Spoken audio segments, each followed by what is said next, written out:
Hello, I'm cKnoor, and this is what's new in Season 10 of Blood Bowl 3.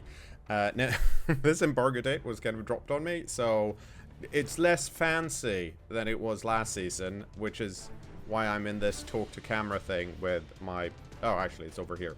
In any case, vampires. Vampires is the next faction. This video is going to be a bit of a good news, and in my opinion, not so good news. But of course, the first good news is the new team we're getting is the Vampire team.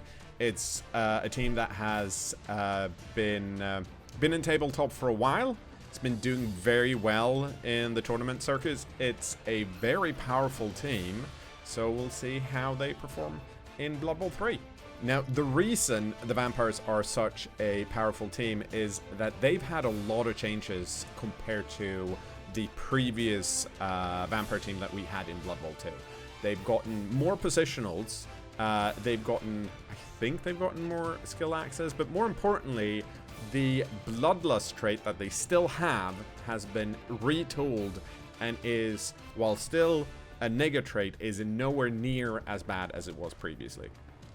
First of all, Bloodlust is now one of those trait 2+, 3+, 4+ kind of things, in the same way that Pro is. You need to roll, and depending on what your number is, that's what you have to roll at or above. I'm gonna read from some rules, and it'll probably show up here on screen at the same time, because it's a lot of rules. Whenever a player with this trait activates, even if they are prone or have lost their tackle zone, after declaring their action, they must roll a d6, adding 1 to the roll if they declare a block action or a blitz action. So if you're Bloodlust 3+ and you blitz your block, you only have to roll 2 or more. If they roll equal to or higher than the number shown in brackets, they may activate as normal. If the player rolls lower than the number shown in brackets or roll a natural 1, they may continue their activation as normal, though they may change their declared action to a move action if they wish. If the player declares an action that can only be performed once per turn, such as a blitz action, this will still count as the one that action for the team turn. At the end of the activation, they may bite an adjacent Thrall lineman teammate, that's either standing, prone, or stunned. If they bite a Thrall, immediately make an injury roll for the Thrall, treating any casualty result as badly hurt. This will not cause a turnover unless the Thrall was holding the ball. If they do not bite the Thrall for any reason, then a turnover is caused. The player will lose their tackle zone until they are next activated and will immediately drop the ball if they're holding it. If the player was in the opposing end zone, no touchdown is scored. If a player who failed this roll wants to make a pass action, handoff, or score, then they must bite a Thrall before they perform the action or score. So essentially, the old Vampire team, if you failed the Bloodlust and didn't have anything to bite, you ran off the pitch and you lost that player for the drive. Now they only lose their tackle zone, so there's more strategy and tactic involved with when to re-roll Bloodlust, when to move your vampires, and how to mitigate this nega trait. So, lots to play for. Hopefully it's not going to be too wild to deal with this. We should also remember that most of the vampires come with Hypnotic Gaze, which is an agility roll, and where if you succeed, the opposing player will lose their tackle zone. So they can run through shit. Let's go over the roster. So, let's go over the roster. The vampires have 4 different vampires and then Thralls that they can bite. They do have an apothecary, they have shield leaders, assistant coaches, dedicated fans, and the rerolls only cost 60k. So that's kind of nice. The new and improved vampires now come with a big guy, the Vargeist, I guess. It comes with Claw Frenzy, Loner, Regen, and Bloodlust 3+. 5 movement, fight strength, agility 4+. So in theory, it's just as good as an ogre at carrying the ball. And armor 10 plus. You can have 2 vampire blitzers. They also come with Bloodlust 3 plus, Hypnotic Gaze and Juggernaut and regen. They are strength 4 and agility 2 plus, which is of course the main reason why the vampires are so dang powerful. They also only have primary skills, so they can get general strength and agility. It's a smorgasbord of different random skills you can pick if you want to. Then we have the Vampire Runner, sitting at 8 movement, strength 3, still agility 2 plus, and armor value 8 plus, but they do come with regen and Hypnotic Gaze and Bloodlust 2 plus, so they can actually, in theory, probably move, even if they're not blitzing or blocking. They also have passing on a secondary and strength on secondary. The final vampire positional would be the Vampire Thrower. Movement 6, strength 4 again, and agility 2 plus again, and passing 2 plus, and fucking armor value 9 plus, with Bloodlust 2, Hypnogaze, and pass. They also have passing on primary together with agility in general. Once again, the vampires get pretty much everything. All they have to deal with is this pesky Bloodlust. Finally, we have the Thralls that, you know, the vampires bite. Movement 6, strength 3, agility 3 plus, and armor 8 plus. Primary on general, and then secondary strength and agility, but it's, you know, they're probably not going to be on the pitch for that long because they're all going to be badly hurt in the end. With that said, there is a reason this team has done so well in tabletop tournaments. It is very powerful. It has so many things on so many pieces, and while yes, the vampires are pretty costly, they also do a lot for the money they cost. I can see skipping the Varg heist early on because it is 150k, and I'm not entirely sure you need it. It seems like a fun piece though, so I would probably run it. The challenge, of course, is making sure that you have enough thralls at the end of the game to actually move your vampires. But hey, new Bloodlust, you're not gonna run off the pitch if you fail. That's pretty big. Now, of course, we have a new Blood Pass this season as well, as you can see here. This one, of course, as normal, comes with the Vampire team. You can either purchase the Blood Pass, and you will get them instantly, or you can unlock the 50 levels of the Blood Pass and get the Vampires for free. There is no pitch this time, and there's no cheerleaders or coach. There are some cool cosmetics, and there are some cool dice. And while we're here, let's look at the new community event and our Vampire Arena and official ladder. I'm gonna jump into the official ladder season 10 in a bit. So quickly, for those interested in the arena, of course, we now have a new team. They have slotted into what in the arena is considered tier 2. So they get 6 primary skills and 1150k. Again, Vamps have a lot of primary skills to choose between, so that's probably, they're probably going to be pretty darn potent. The Sylvania Harvest season, this is probably the strangest community event we've had so far. It is a shorter game against the AI, so you're not playing against another coach. And it has special rules. I don't know if they've been updated here yet. I think yes, you're playing against the AI. You have 2 blitz per turn, and you have 6 turns per half. And then, of course, you get a unique reward for if your faction wins at the end, or if you're in the top 500 coaches in the defeated factions. I've been told that these teams that have been made by people in the community, Miss BB3, amongst others, are going to update and change as the season goes on. So we'll see how this goes. But if you're a single player Blood Bowl 3 player, hey, here's a community event for you, I guess. Now, let's talk about the other piece of good news that dropped this week that I haven't made a video on because I was making this video. Games Workshop announced that there's going to be a new season or a new boxed set of Tabletop Blood Bowl with rules update and 2 new teams. Those teams being the Protonians and Khemri. Now, these Protonians look similar but different to the ones we had in Blood Bowl 2, and the Khemri look similar but different than the ones we had in Blood Bowl 2. They also talk about a new way of picking the ball up in this edition, and they mentioned that there's going to be a lot of tweaks to most of the teams.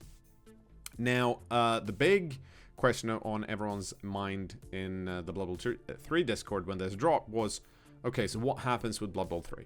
And Cyanide was pretty quick to point out that Blood Bowl 3 has been designed with rules updates in mind, meaning once the new tabletop rule set drops, we can expect to get that rule set in Blood Bowl 3 as well.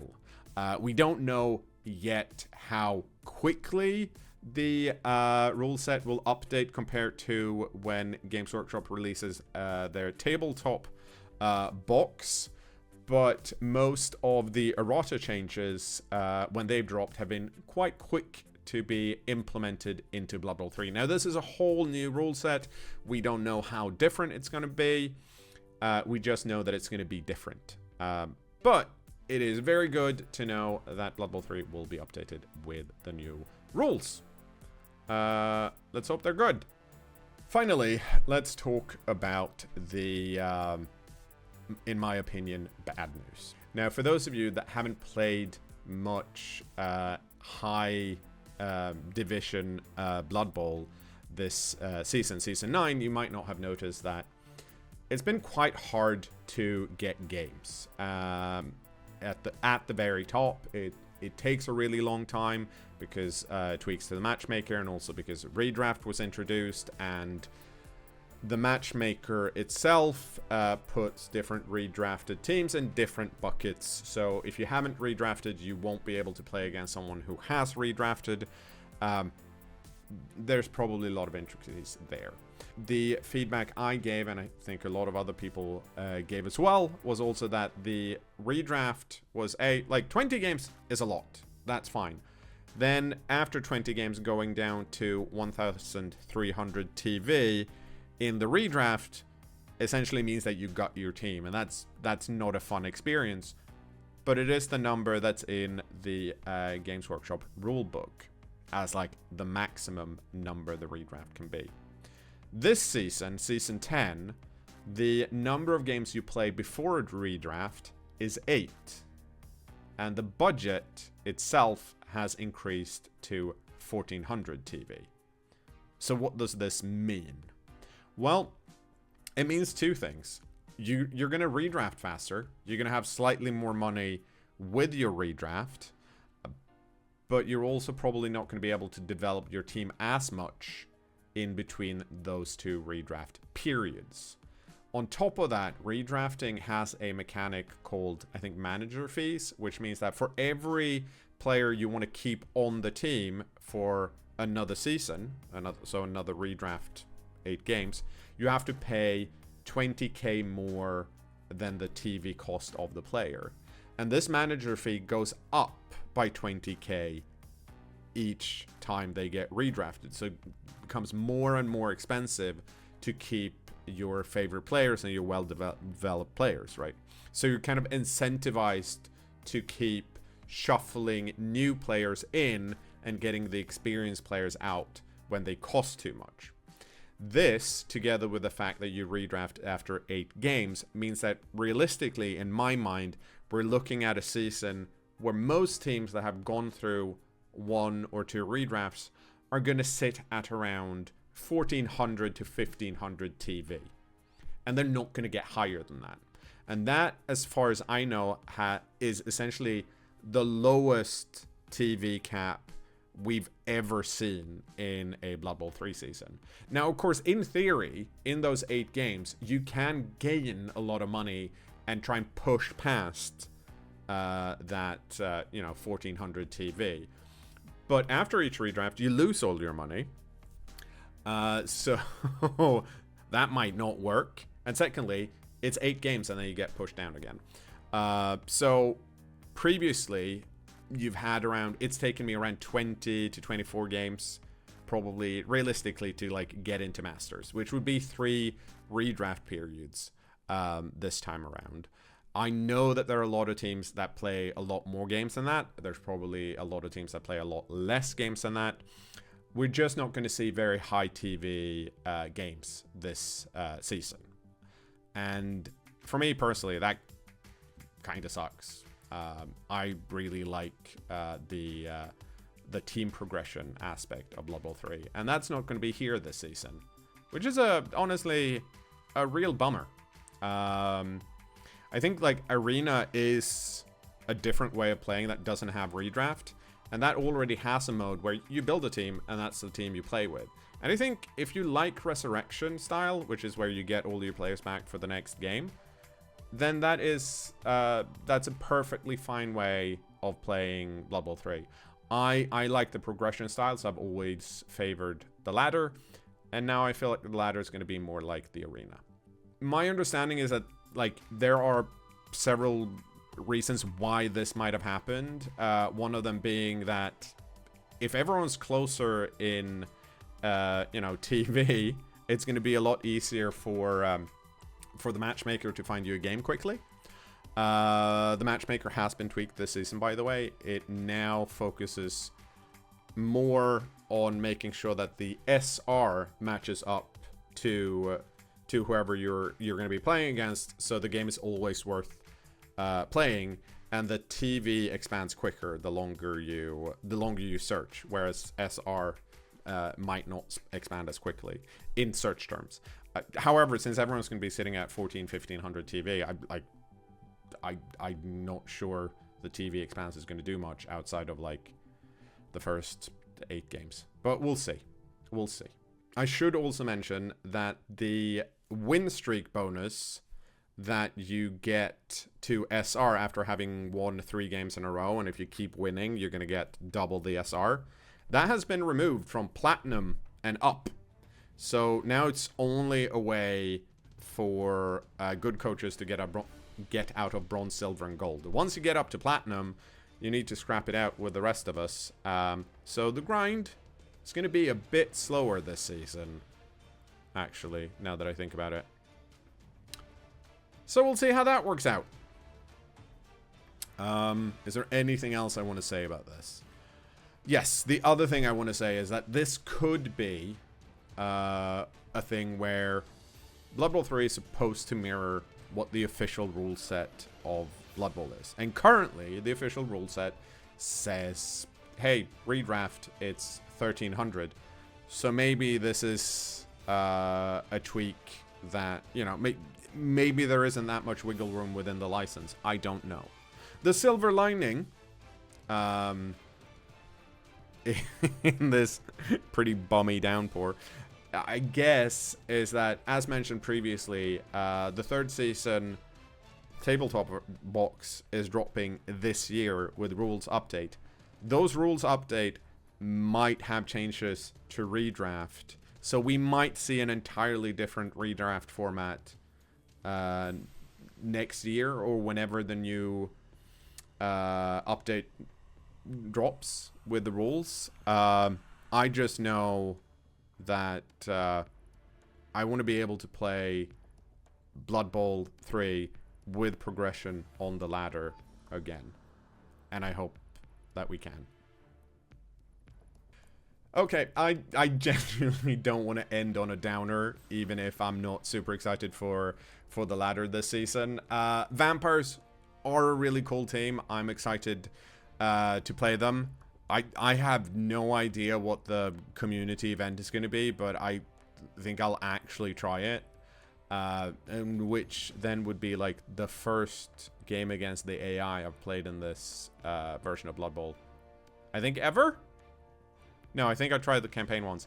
In any case, if you want more Blood Bowl content and vampires, stick around. Remember to like and subscribe the video, and let me know what you think about the upcoming redraft changes and everything else. I've been cKnoor. Bye!